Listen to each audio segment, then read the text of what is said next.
Hey everybody, welcome to What the Flick, Masters of Sex, the 5th episode of Season 3, Matters of Gravity, and boy, talk about a meddling kid.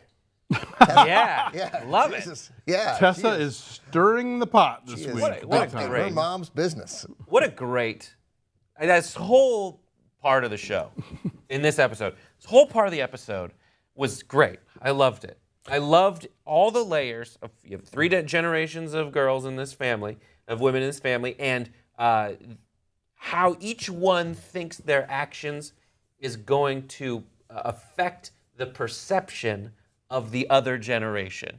And when that doesn't bear out in their favor, you've got each individual, well, the Virginia and her daughter just kind of looking around in shell shock, like, why?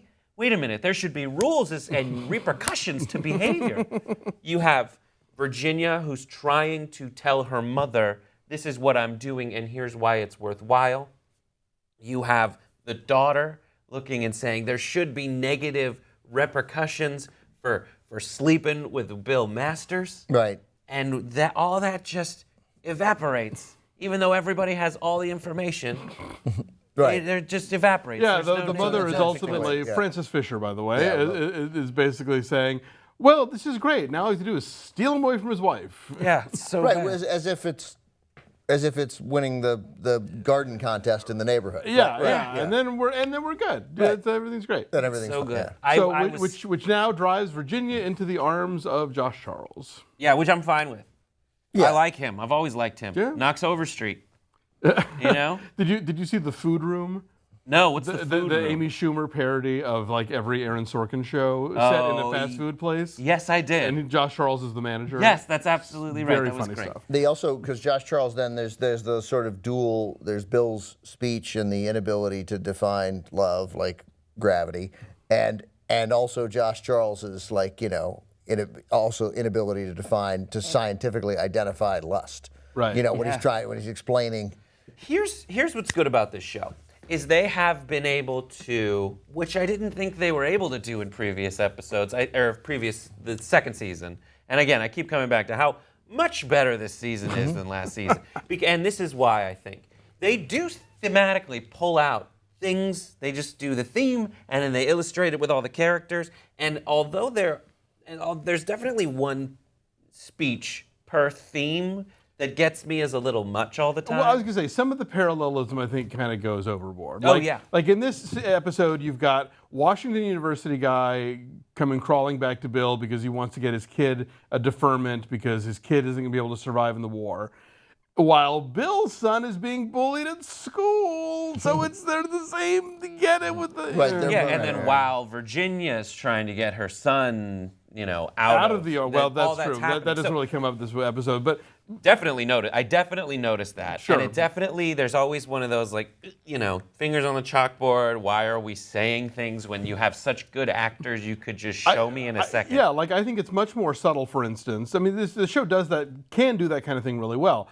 I love the parallel between Barton and his sort of comfort level of coming out and to whom versus Margaret's comfort level with being out about being in a polyamorous relationship. Yes. Which is, I think, kind of interesting. And I like sort of the Barton who's been, again, sign of the times, but been required to sort of live a lie and be in a marriage, a lying marriage for 30 years. But is immediately judgmental, outraged and judgmental about, Yeah. oh my God, you're having a 3. What are you talking about? Right. It's good. I really like that. Watching those two have a scene together is just always great. Oh, but the there best. was some nice. But he did have some honesty in there. He's like, well, I came here to say, yeah, we should be honest about this, and you're not being true to yourself, because in a sense, he does know her, and he knows there's no way his wife is into this. It's down. Right. But what they do is they have that nails on the chalkboard type moment, which I think a lot of other shows will just stop at. Mm-hmm. And I wonder why they have these moments, and it's because they need to go to the next part of the dynamic. Right. So what they do is very, this is an improv thing, where they just say, Yes, it would be, but it's so complicated, and they do this in sitcoms all the time. It's so hard to subtly say something.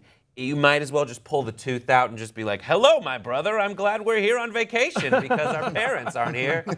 You know, and that's what they do. Get to the and next so part. and so twice in this episode you had that. You had with Margaret saying, "Here I was on one end of the spectrum where I had this guy who didn't want to be with me, and here's I am, and I do the complete opposite, getting someone who wants to be with me so much that it's a problem itself."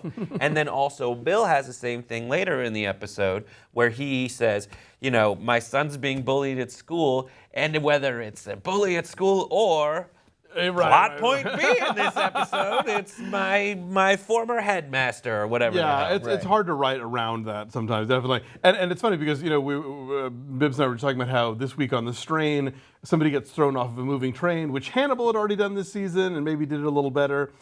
And as much as it was as satisfying as it was to watch Bill go after his son's bully, not nearly as great as when Velcoro does it on True Detective. Oh, Let's yeah. face it. Bro, Yeah. That's right. Yeah, that's right. Yeah, I mean, but I mean, again, there's that moment, like right at the moment when you have some identification with Bill and you find some humanity in him. I mean, I get it. I wouldn't want my kid bullied, but I mean, he's just, I mean, right, I get it. Once again, they're like, you know, he's being a bully while accusing the other person of being a bully.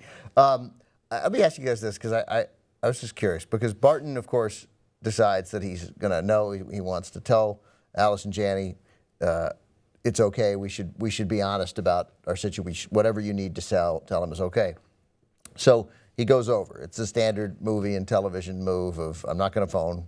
I'm going to go. I'm going to drive. I'm going to drive over unannounced. And I just wonder whether generationally, now that the phone is even out of vogue, like kids won't even call. They text it. Go ahead. Be honest. No problem. Yeah. Talk later. Like, Yeah. And honest would be HNST. Right, totally.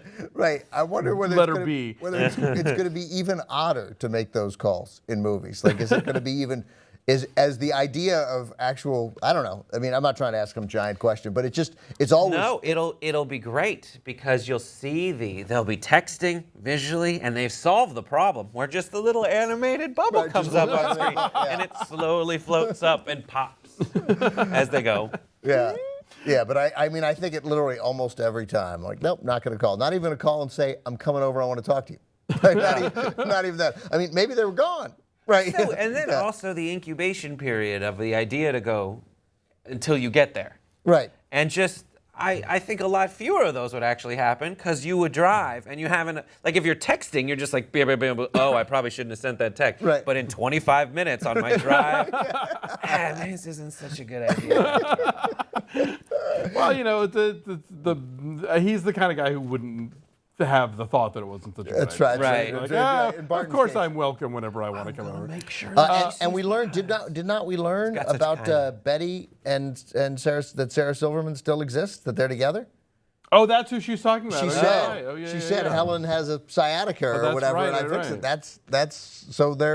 That's nice. Good. Like some little thing worked out, and Excellent. they're together. Yeah. And the little fun scenes that a lot of shows forget to have, like cracking Bill's back. Yes. Right. And then having Yeah. them both kind of make those sort of undulating motions so that when Washington U guy comes in, it's like, what? Yeah. Yeah. You know, right, and not just that, right? He's like, "Oh, you did it! You did it!" Right, that's good stuff. I That's- will say, I bet this episode draws fire from people who are in polyamorous relationships because it presents them as being like one selfish guy who has manipulated two women into going along with this like ridiculous Have you watched arrangement. on this same network, Polyamory? No. Oh, it's so fascinating. It is about people in polyamorous relationships. Okay, no, I haven't seen it. And there's multiple kinds. There's like a polypod of like 5 or 6 people. And introducing a new person is always awkward, no matter how open-minded these folks profess themselves to be. But there's also a little 3-person pod where this exact thing is happening. It's like 2 people who were together and they introduce the hot young thing and Right. it causes problems. Really? But it is only through being completely honest with each other that it at least has a chance to Right. be. Yeah, to be I mean, okay. I'm not saying that the show's right or wrong. I'm just saying that because this topic is broached so infrequently in series television anyway, that Right. it's like Really? Does it have to be about the guy who browbeats the other two women to going along with this thing Although he's a that pretty- neither of them really wants to be He's a in pretty on? subtle browbeater. I mean, it didn't feel that manipulative. Right. Well, he's a smart guy. I'm sure Yeah, he, right. he knows how to couch it in whatever that philosopher they keep quoting all the time, the Yeah. truth all the time guy. You know, he's going to be doing Est in 10 years. Totally. I He's do- going to be on The Americans doing Est. Yes, exactly. The thing that they've done more this season is just consult the history book of what's happening in the world Yeah, at that's- the time. I think that's all good. And that's where I think another reason why the show to me feels a little better is that it feels a little more centered around its time and place,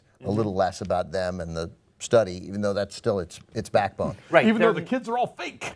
But the kids, so definitely the kids. God, man, Tessa, she's just up in it. Like, yeah. Love it. But you know what? That's a sign of a daughter who loves her mom, though. I mean, she's like, there's another way to go. Is, mom, and just you check out completely. Right. And she's doing the exact opposite of checking out. I think they're managing a lot of different things very well, including those parent-child relationships specifically. Like Bill, in the backdrop of this, they had a really great way of ending the episode, which was Bill trying to connect with his son, and that not panning out the way he wanted to. And as much as he knows as much as he does about sex in the world, he knows nothing about relationships with his son. And also because he's trying so hard to not be the father that his father was. Yeah. And even though he's not doing it in the same way, he's exactly. the end result is the same. His kid hates him as much as he hates his father, and again leaves Right, the so room to go hide and read. Right, we've seen these two scenes. The other scene we saw was the threatening to punch him at the dock Yeah. for throwing the.